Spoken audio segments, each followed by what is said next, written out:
В эфире новости, в студии Василий Радченко. Здравствуйте, смотрите в программе. Глава Якутии положительно оценил исполнение стратегических указов в регионе. Деньги, выделенные аграриям, пострадавшим от лесных пожаров, поступили в муниципальное образование. Активисты Общероссийского народного фронта продолжают помогать продуктами ветеранам и нуждающимся.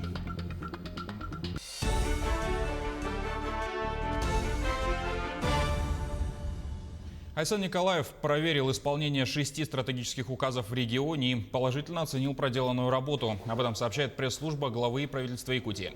Однако, по словам руководителя региона, есть ряд проблемных направлений, решение которых требует современных подходов. В частности, нужно решать задачи с вовлечением ресурсов сообществ, корпораций.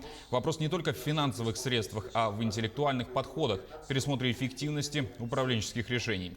В Якутии реализуется 6 стратегических указов главы. Это об экологическом благополучии, об инновационном и цифровом развитии, развитии сельского хозяйства, развитии образования, социально-экономическом развитии и указ о стратегии социально-экономического развития арктической зоны до 2035 года. Также глава Якутии обсудил с руководством Байкальского банка ПАО «Сбербанк» проекты в сфере здравоохранения. Это касается предложения кредитора по внедрению на территории региона проекта по автоматизации работы колл-центров медицинских организаций. Проект носит название «Виртуальный оператор для медицинских организаций». Виртуальная платформа разработана с применением роботизированных сервисов для обработки и маршрутизации входящих звонков с использованием технологий распознавания речи. Виртуальный оператор сможет охватить все медицинские организации города Якутска, а также центральные и районные больницы крупных городов республики. Правительству и профильному министерству поручено изучить данный вопрос. Айсан Николаев обозначил задачи главам районов Якутии в ходе совещания по эпидситуации. Если за последнюю неделю по Якутску обстановка начинает постепенно стабилизироваться, то в районах наблюдается рост заболеваемости. Вместе с тем в городах и районах Якутии количество тяжелых больных не снижается. В настоящее время 116 пациентов находятся в реанимации. Из них к аппаратам ИВЛ подключены 32 человека. Айсан Николаев отметил, что от слаженного действия глав муниципальных образований зависит стабилизация ситуации на местах и эффективность принимаемых оперштабом мер. Нужна поддержка для молодых кадров. Премьер правительства Якутии Андрей Тарасенко провел встречу со студентами-медиками, которые помогали в борьбе с коронавирусом. Тарасенко поинтересовался их планами на будущее и вопросами трудоустройства. Он отметил, что меры поддержки студентов и выпускников должны быть расширены, чтобы каждый мог точно надеяться на помощь со стороны региональных властей. От этого зависит не только поддержка местных кадров, но и качество оказываемых медицинских услуг. А с нашим корреспондентом ребята поделились опытом работы в непростых условиях. Начали работать на красной зоне, как началась пандемия, как закрыли сессию в начале июня. Работать было тяжело, так как впервые встретились с такой инфекцией. Но самое сложное было, наверное, это работать в СИЗах, так как мы не привыкли работать в целлофановых СИЗах. Было жарко, потели все время. Самое сложное – это когда маска пропотевает, через влажную маску воздух не проходит, и мы находились под постоянной гипоксией, и это было очень сложно. Хотим поблагодарить руководство ЕГБ-3 за то, что предоставило жилье, питание и за все условия, за лекарства в виде профилактики против ковида. Все условия были.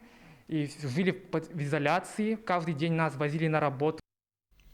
Порядка 46% якутян прошли вакцинацию против гриппа. Это свыше 443 тысяч человек. Таковы данные регионального управления Роспотребнадзора. В сообщении также сказано, что в ноябре продолжается сезонный рост заболеваемости ОРВИ. По результатам лабораторного мониторинга циркулируют вирусы негриппозной этиологии, парагрипп, аденовирусы и РЦ-вирусы. Прививочная кампания против гриппа в Якутии продлится до 1 декабря. Активисты Общероссийского народного фронта дважды в месяц доставляют продукты питания своим подопечным. Среди них ветераны Великой Отечественной войны, боевых действий в Афганистане и люди, которые попали в трудную жизненную ситуацию. Еще летом Народный фронт запустили акцию «Корзина добра». В магазинах и супермаркетах установили специальные боксы, в которых каждый желающий может оставить любые продукты для тех, кто в них нуждается. Как только набирается минимальный набор, активисты доставляют продукты до адресатов. О работе активистов более подробно Александр Хавренко.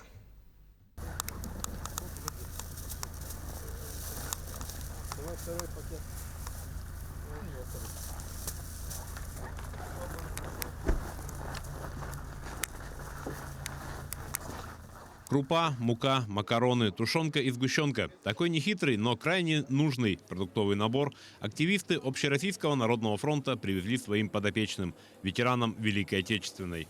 Основная часть матпомощи – это то, что оставили неравнодушные горожане в корзинках добра в магазинах города. И это не разовое мероприятие. Если продукты также будут, а сейчас уже люди все больше и больше оставляют макароны, муку, сахар, такие продукты, а мы уже докупаем там основные, которые не хватает. Там чаи, сгущенка, тушенка и так далее. Поэтому все эти продукты будут доходить непосредственно до адресата, то есть до ветеранов Великой Отечественной, до ветеранов и вообще для тех, кто нуждается. Ой, спасибо Мы большое. теперь вас будем каждый месяц навещать таким образом, провозить продукты. Ага, хорошо, спасибо. Здоровья вам, берегите себя. Ага, у меня Все. нога месяц болела сильно. Ага, я Всё. участник войны. Ага, Участник спасибо. живой войны, да? Да. Очень приятно. Вернее, мы очень гордимся вами Я и стараемся отложу. помогать Отложу. людям. Ага, спасибо Народный большое. фронт вам помогать Ага, будет. хорошо, Всего хорошо. доброго. Доброго. Ага, спасибо большое. На сегодняшний день у якутского ОНФ 10 адресатов, которым дважды в месяц доставляют продукты. Активисты надеются, что со временем смогут увеличить список нуждающихся. Главное, чтобы больше неравнодушных горожан вносили свою лепту в это доброе дело. Стараемся лучше меньше, но качественно. И люди очень благодарны. Вот вы сегодня видели, как люди, бабушки радуются, как им эти очень важны продукты. Вот, ну, я не знаю, на месяц хватает этих продуктов, не хватает. 2 раза мы поставляем в месяц. Но это существенное подспорье. Это сразу видно, люди благодарны. Ну и у нас тоже мы это делаем, чтобы было чувство сопричастности. Вот. И те люди, которые жертвуют, они тоже должны понимать, что они делают доброе дело. В следующий раз, когда увидите в магазине корзинку добра, не поскупитесь оставить там пачку макарон или сахара. И благодаря каждому из нас одинокие и нуждающиеся люди получат то, чего им так не хватает – доброту и заботу. Александр Хавренко, Павел Пахомов, Якутск. Без дела не сидят и мирнинские добровольцы. Борьба с COVID-19 объединила множество людей, у которых нет медицинского образования, но есть желание помочь. Ведь в маленьких поселках самоизолированным как никому нужна поддержка волонтеров. С добровольцами села Тас-Юряк встретилась Анна Винокурова. Купить продукты, средства личной гигиены и лекарства. Волонтер Каролина Евсеева в день отрабатывает от 4 до 6 заявок. Весной, когда началась пандемия, сотрудница ЖКХ села Тас-Юряк одной из первых начала помогать самоизолированным односельчанам. На основной работе работаю до 6 вечера. И после 6 иду помогать самоизолированным гражданам. Помогают волонтеры Тас-Юряка в основном пожилым гражданам. Большинство заявок поступает на продукты. Все купленное волонтеры оставляют у двери. В 2019 году молодежь Тас-Юряка создала так называемую молодежную администрацию. Весной, когда началась пандемия нового коронавируса, они прошли онлайн-обучение волонтеров и сегодня помогают самоизолированным гражданам. Всего обучение прошли 4 молодых специалиста Тас-Юряка. Сегодня здесь проживает около 500 человек. В маленьком селе все поддерживают и помогают друг другу. Надо быть активным гражданином, помогать нуждающимся, чтобы нужно друг друга поддерживать. В такие времена обычно бывает. Пожилым людям это особенно сложно. Могут заболеть, риск. Вроде бы ничего сложного – купить необходимые продукты и отнести самоизолированному. Но для тех, кто из-за ситуации с COVID-19 вынужден оставаться дома, это неоценимая поддержка. Простое «спасибо» придает сил волонтерам и сразу поднимает настроение. Анна Винокурова, Роман Ларин, телеканал «Алмазный край». Деньги, выделенные аграриям, пострадавшим от лесных пожаров, поступили в муниципальное образование. Местные органы власти в кратчайшие сроки должны распределить их по хозяйствам на местах. Всего на эти цели предусмотрено более 7 миллионов рублей. В ходе реализации плана за 1 тонну сгоревшего сена фермерам будут выдавать 4000 рублей. Наиболее пострадавшими хозяйствами сегодня в республике считаются Амгинский, Татинский, Мегино-Кангаласский, Чурапчинский и Усть-Алданские. Наибольшие пострадавшие районы, получается, это Амгинский, там порядка 600 тонн, Татинский 400 тонн, Чурапчинский 200 и Горный Улус, там порядка 150 тонн, и другие районы, там там до 100 тонн. Сейчас вот на данный момент муниципалитеты должны провести отборы по предоставлению субсидий. Ну вот ждем перечисления уже средств непосредственно до пострадавших хозяйств. Паром через реку Лену недалеко от Якутска будет ходить как минимум еще 3 дня. ПАО «Лорб» сообщила, что грузовые перевозки по маршруту Жатай-Тихтюр-Жатай в сопровождении ледокола продлены до 27 ноября включительно. Отмечается, что ледовая обстановка на реке позволяет продолжать безопасную работу экипажей в сложных условиях. Доступ к качественной воде получит 76% населения Якутии до 2024 года. Все работы по обеспечению пройдут в рамках федеральной программы «Чистая вода» нацпроекта «Экология», инициированного президентом Владимиром Путиным.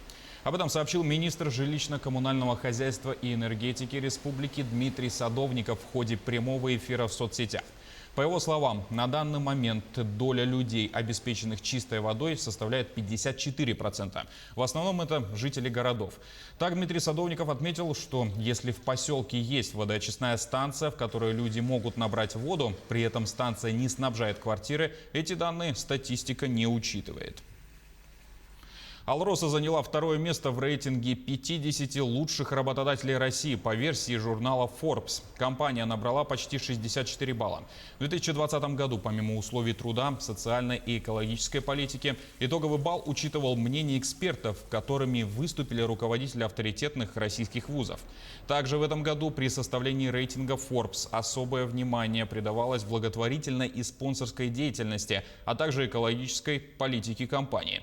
Отмечается, что в 2019-м предприятие заняло 7-е место. Сегодня в Якутии отмечают День Аланхо. Ровно 15 лет назад в ЮНЕСКО признали якутский народный эпос шедевром устного нематериального наследия человечества. Как отмечают культуроведы, интерес к эпосу в обществе возрос. Сейчас его изучают с детского сада. Все ключевые события в честь декады Аланхо в этом году пройдут в онлайн и телеформатах. Телеканал НВК «Саха» покажет тематические передачи и постановки. На этом пока все. Не забывайте носить маски, дезинфицировать руки и держать социальную дистанцию. Спасибо за внимание и до встречи в эфире.